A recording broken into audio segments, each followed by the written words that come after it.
सबसे पहले भाई एक ब्रेकिंग न्यूज, जिंदर महल को जो है WWE ने निकाल दिया है कंपनी से, ऐसा रिपोर्टर्स का कहना है। लेकिन जिंदर महल का कहना है कि आई क्विट, मैं खुद निकल गया, महाराजाज आउट। उन्होंने ये ट्वीट किया है, यानी कि भाई जिंदर महल जो है अब WWE कंपनी में काम नहीं करते हैं, अब वो निकल चुके हैं। तो इसके बाद भाई सिर्फ एक ही चीज़ बचती है, AEW में चले जाओ और अपना भाग्य चमका, क्योंकि भाई वहाँ पर ज़्यादातर जो रेसलर्स गए हैं तो उनके लिए अच्छा ही हुआ है, जैसे कि जॉन मॉक्सली, डैनियल ब्रायन वगैरह। तो आई होप कि जिंदर महल भी अगर AEW ज्वाइन करे, वहाँ पर एक इंडियन रेसलर होगा जिसका नाम पहले से ही इतना बड़ा है, तो हो सकता है AEW के दिन अच्छे हो जाए थोड़े बहुत। तो देखेंगे भाई जिंदर महल अब आगे क्या करेंगे। वैसे जिंदर महल ने WWE में जो भी कुछ किया आज तक, उसके लिए थैंक यू महाराजा। अब आते हैं भाई आज के स्मैकडाउन पर। तो स्मैकडाउन की शुरुआत होती है LA नाइट से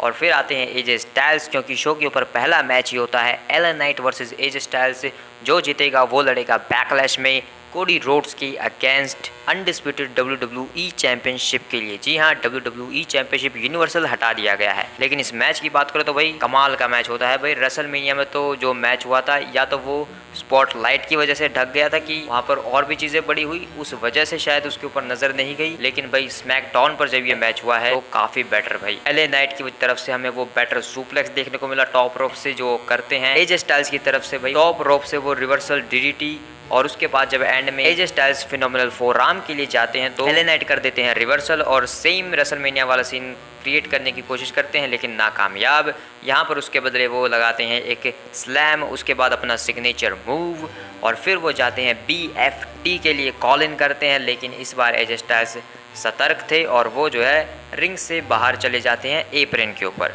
जहाँ पर LA नाइट जब आते हैं तो AJ स्टाइल्स यहाँ पर रिवर्सल करते हैं, उसके बाद एक मुक्का लगाते हैं और फिर लगाते हैं एक शानदार फिनोमिनल फोरआर्म और पिन करते हैं 1 2 3। और AJ स्टाइल्स इस मैच को जीत चुके हैं और अब वो जा रहे हैं बैकलैश में कोडी रोड्स की अगेंस्ट अनडिस्प्यूटेड WWE चैंपियनशिप के लिए लड़ने के लिए। तो भाई कोडी रोड्स के तो वैसे दिन आजकल अच्छे नहीं चल रहे, लेकिन हो सकता है AJ स्टाइल्स के साथ फ्यूड होने की वजह से उनके दिन शायद अच्छे हो सकते हैं, क्योंकि AJ स्टाइल्स के साथ उनकी जो है पर्सनल राइवलरी जा सकती है। क्योंकि AJ स्टाइल्स पहले भी जो है डस्टी रोड्स के अगेंस्ट भी जा चुके हैं जब वो जवान हुआ करते थे। जब AJ स्टाइल्स जीत जाते हैं तो स्क्रीन के ऊपर कोडी रोड्स भी उसको बधाइयाँ देते हैं कि अच्छी बात है, अब तुम मेरे लिए लड़ने के लिए आ रहे हो, यानी कि भाई वो अपना नेतागिरी वाला भाषण झाड़ते हैं, मैं तुम्हारे लिए तैयार हूँ वगैरह वगैरह। लेकिन अब बात करते हैं भाई पूरी ब्लड लाइन के बारे में स्मैकडाउन पर क्या हुआ। तो भाई सबसे पहले एक गाड़ी आती है, पॉल हेमन सामने खड़े होते हैं, उस गाड़ी से निकलते हैं सोलो सिकवा सूट बूट में, जिसे देखकर पॉल हेमन भी कहते हैं वाह क्या तुम अच्छे लग रहे हो सोलो इस सूट में।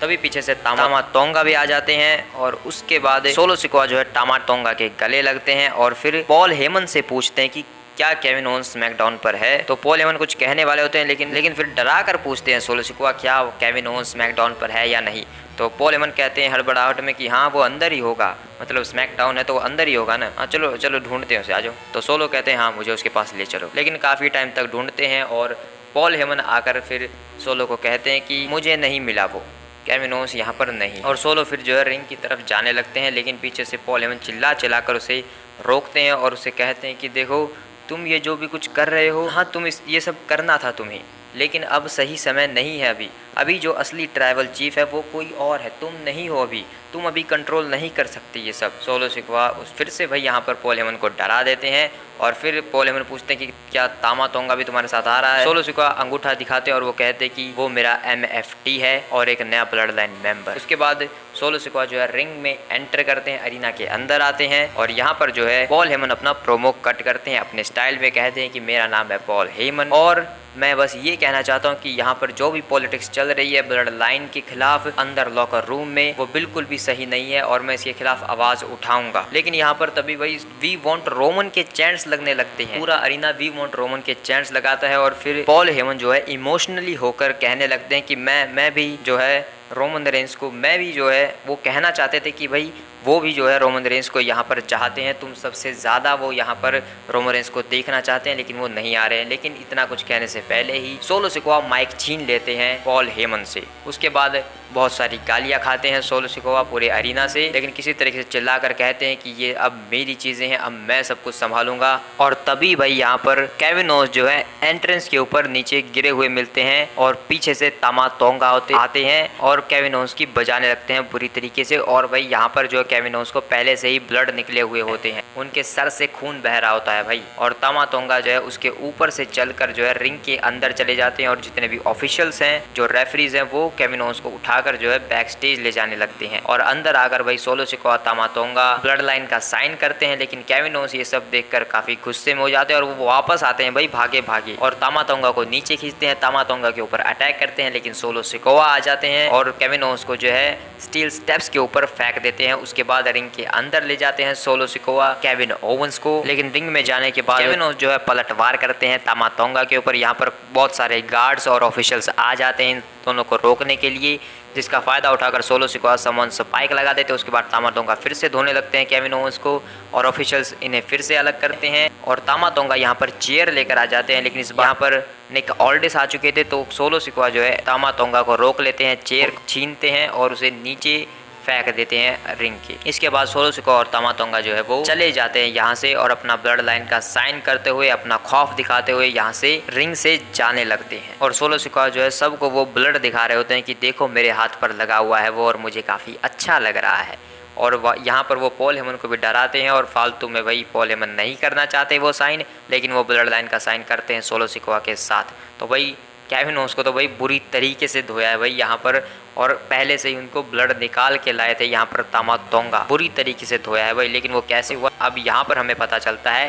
बैक स्टेज में निक ऑल्डिस पॉल हेमन को लेकर जाते हैं और कहते हैं कि देखो यहाँ पर क्या हुआ, वो केविन ओवेंस की गाड़ी है और वो तामा तोंगा की, उन्होंने वहाँ पर ठोका है उसे और मेरे शो पर ये सब नहीं चलेगा। अगले हफ्ते शो के ऊपर काफ़ी सारे गेस्ट आने वाले हैं और मैं नहीं चाहता कि अगले हफ्ते कोई भी ऐसी दिक्कतें हो, और ये मेरा शो है और अगर हर चीज़ के कॉन्सिक्वेंसेस होते हैं तो सिर्फ हार के कॉन्सिक्वेंसेस नहीं होते हैं, अगर कुछ करोगे तो उसका भी हर्जाना भुगतना पड़ेगा। और यहाँ पर भाई पॉल हेमन बहुत डरे हुए होते हैं, सहमे हुए, और वो भाई यहाँ पर वो काफ़ी बेबस होकर कहते हैं कि देखो ये सब मैं नहीं जानता हूँ, मेरा ट्राइबल चीफ यहाँ पर नहीं है, ये सब मैं नहीं करवा रहा हूँ। तो इसीलिए भाई निक ऑल्डिस तो समझा कर चले जाते हैं कि आगे से ऐसा नहीं होना चाहिए। तो भाई कहीं अगले हफ्ते निक ऑल्डिस की ही ना लग जाए, क्योंकि भाई सोलो का नहीं पता वो किसको धोने चला जाए। लेकिन इन सब के दौरान भाई जो सबसे बड़ी चीज़ हुई वो थी भाई वी वांट रोमन के चैंट्स लगे और पॉल हेमन भी वहाँ पर इमोशनल हुए। यानी कि भाई सीधा यहाँ पर नज़र आ रहा है कि रोमन रेंस एक फेस बनकर ही रिटर्न करने वाले, एक बेबी फेस के तौर पर ही रिटर्न करेंगे और आते ही सोलो सिकोआ और जो भी चीज़ें हो रही हैं इनको ठीक करेंगे। और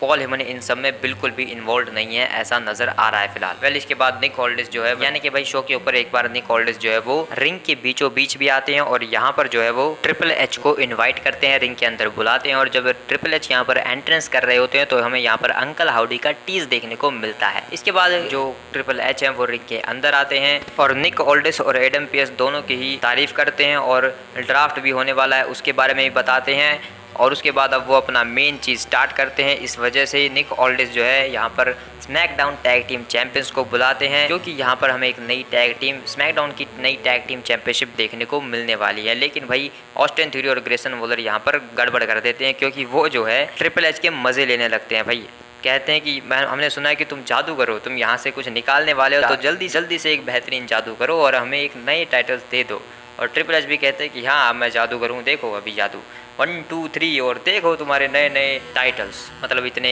मज़े में नहीं कहते हैं, वो कह देते हैं कि हाँ ये रहे तुम्हारे नए टाइटल्स। और इन्हें देखकर भाई ये दोनों तो काफ़ी खुश हो जाते हैं, ऑस्टिन थ्योरी और ग्रेसन वॉलर। ट्रिपल एच यहाँ पर हैंड शेक करने के लिए जाते हैं ग्रेसन वॉलर से, लेकिन भाई यहाँ पर फिर से डिसरिस्पेक्ट दिखाते हैं ग्रेसन वॉलर और ऑस्टिन थ्योरी। वो आपस में हाथ मिला लेते हैं लेकिन ट्रिपल एच से नहीं मिलाते हैं, ट्रिपल एच की पूरी बेइज्जती करने लगते हैं भाई। यहाँ पर पीछे से फिर निक ऑल्डिस आते हैं और वो फिर उन दोनों को समझाते हैं कि तुम दोनों को इतना ही मजाक करना है तो ठीक है करो, ये टाइटल्स मुझे दो पहले। तो वो उनसे छीन लेते हैं भाई टाइटल, स्मैकडाउन टाइटल्स को वो उनसे छीन लेते हैं। और उसके बाद वो जो नई जो WWE टैग टीम चैंपियनशिप्स है भाई, उनका नाम जो अब नई हमें इंट्रोड्यूस हुई है वो उन्हें देते भी नहीं और कह देते हैं कि अब यहाँ पर नंबर 1 कंटेंडरशिप मैच होगा और जो जीतेगा तुमसे लड़ेगा। और यहाँ पर स्ट्रीट प्रॉफिट आते हैं और स्ट्रीट प्रॉफिट यहाँ पर वो जो है हक करके जाते हैं यहाँ पर ट्रिपल एच। इसके बाद शो के ऊपर होता है एक फैटल 4-वे number 1 contendership match for the WWE tag team championships के लिए। Street Profit versus Catch Republic versus Legado del Fantasma versus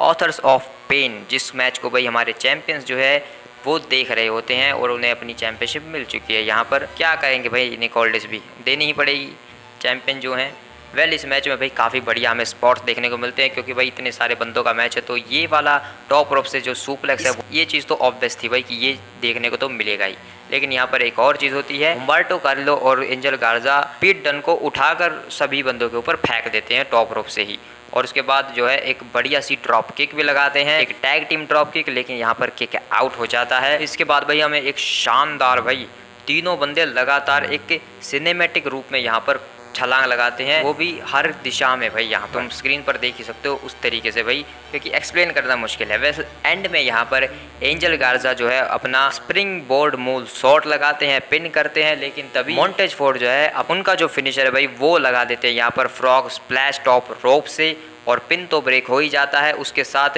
Angelo Dawkins को रिंग के अंदर बुलाते हैं और अपना खुद का जो टैग टीम फिनिशर उल्टी 1 एंड डन लगाकर इस मैच को जीत जाते हैं स्ट्रीट प्रॉफिट्स, और वो बन जाते हैं number 1 contender for WWE tag team championships. इसके बाद शो के ऊपर जो है कार्लिटो आते हैं, क्योंकि उनका मैच है अगेंस्ट सैंतोस एस्कोबार, और भाई दोनों की राइवलरी भाई काफ़ी इंटेंस चल रही है, तो दोनों भाई एक दूसरे को स्टार्ट से ही धोने लगते हैं। एंड में यहाँ पर एलेक्टा लोपेज मैच में इंटरप्ट करने की कोशिश करती हैं, लेकिन जेलिना वेगा उन्हें रोकने लगती है, और फिर जेलिना वेगा खुद ही जो है धराशायी हो जाती हैं, जिसका फ़ायदा उठाकर यहाँ पर सैंतोस एस्कोबार जो है रोप्स के बीच में एक लो ब्लो लगवा देते हैं कार्लिटो को गलती से, और उसके बाद अपना फिनिशर कैरी पाइल ड्राइवर लगाकर इस मैच को पिन करके 1-2-3 सैंतोस एस्कोबार जीत जाते हैं। क्योंकि भाई अब मेन इवेंट का टाइम आ चुका है, तो नायोमी जो है वो यहाँ पर क्लियर करती हैं कि आज कोई दोस्ती यारी नहीं होने वाली, मैं सिर्फ इस चैंपियनशिप को जीतने के लिए जाने वाली हूँ और मुझे काफ़ी मज़ा आएगा। और जब बेली का भी इंटरव्यू होता है तो बेली भी यही कहते हैं कि देखो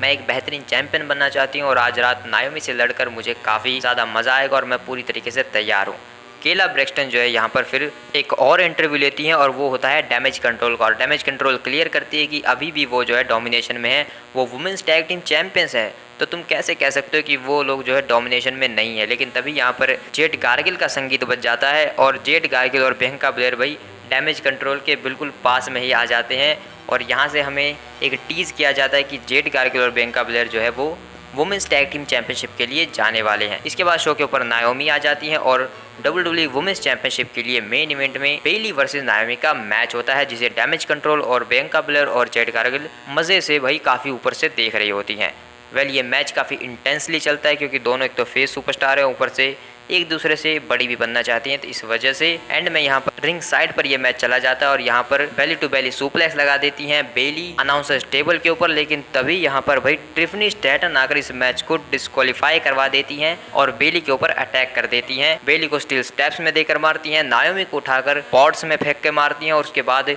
दोनों को रिंग के अंदर ले जाती हैं और ट्रिफनी टाइम करके यहाँ पर अपना प्रीटियस मूव सॉल्ट एवर लगाकर मैच की धज्जियां उड़ा देती हैं और सारी स्पॉटलाइट्स को जो है अपने ऊपर ले लेती हैं और ये क्लियर करती हैं कि वो जो है वुमेन्स टाइटल के लिए आ रही हैं और उन्हें वो चैंपियनशिप चाहिए। तो भाई इस मैच का जो एंड है ऐसा एक्सपेक्ट तो नहीं किया था, मुझे लगा था अच्छे से ही एंड हो जाएगा, लेकिन भाई ट्रिफनी की यहाँ पर अपीयरेंस हुई और काफ़ी मज़ा आया, क्योंकि भाई ट्रिफनी जो है फिलहाल के टाइम पर काफ़ी हॉट टॉपिक है फैंस में, WWE यूनिवर्स में सब लोग उसके बारे में बातें करते हैं, तो भाई उसे भी मौका मिलना चाहिए। पहले अगले हफ्ते के लिए कोडी रोड्स और एजे स्टाइल्स का कॉन्ट्रैक्ट साइन होगा अगले हफ्ते स्मैकडाउन के ऊपर, जो कि बैकलैश में इनका मैच जो है ऑफिशियल करवा दिया जाएगा। वैसे तो इन दोनों को लड़वाएंगे ही फालतू में और क्या। और अगले हफ्ते जो है ड्राफ्ट्स की पहली नाइट भी स्टार्ट हो जाएगी स्मैकडाउन के ऊपर, यानी कि भाई अगले स्मैकडाउन पर जो है ड्राफ्ट्स भी स्टार्ट हो जाएंगे। लेकिन भाई इसके अलावा भी जब स्मैकडाउन ऑफ एयर चला जाता है तो यहाँ पर भाई काफ़ी सारे डार्क मैचेस होते हैं। हमें Bobby Lashley versus Karrion Kross का एक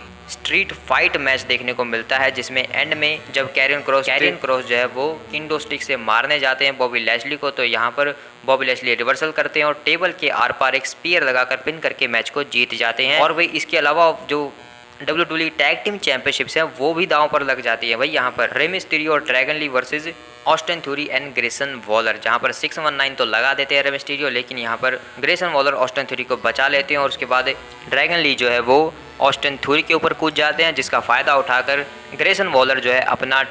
रोलिंग थंडर फेस बस्टर लगाकर रे मिस्टीरियो को रिंग के बीचों बीच पिन करके 1-2-3 इस मैच को जीत जाते हैं और स्टिल हमारे चैंपियन रहते हैं और इसके बाद पूरे एरिना को चढ़ाने के लिए चले जाते हैं। तो भाई यही हुआ पूरे स्मैकडाउन के ऊपर और ऑफ एयर में। और इसके अलावा भी भाई जो पूरा स्मैकडाउन था वो काफ़ी मतलब बढ़िया ही था, मतलब इसे बढ़िया ही कह सकते हैं, क्योंकि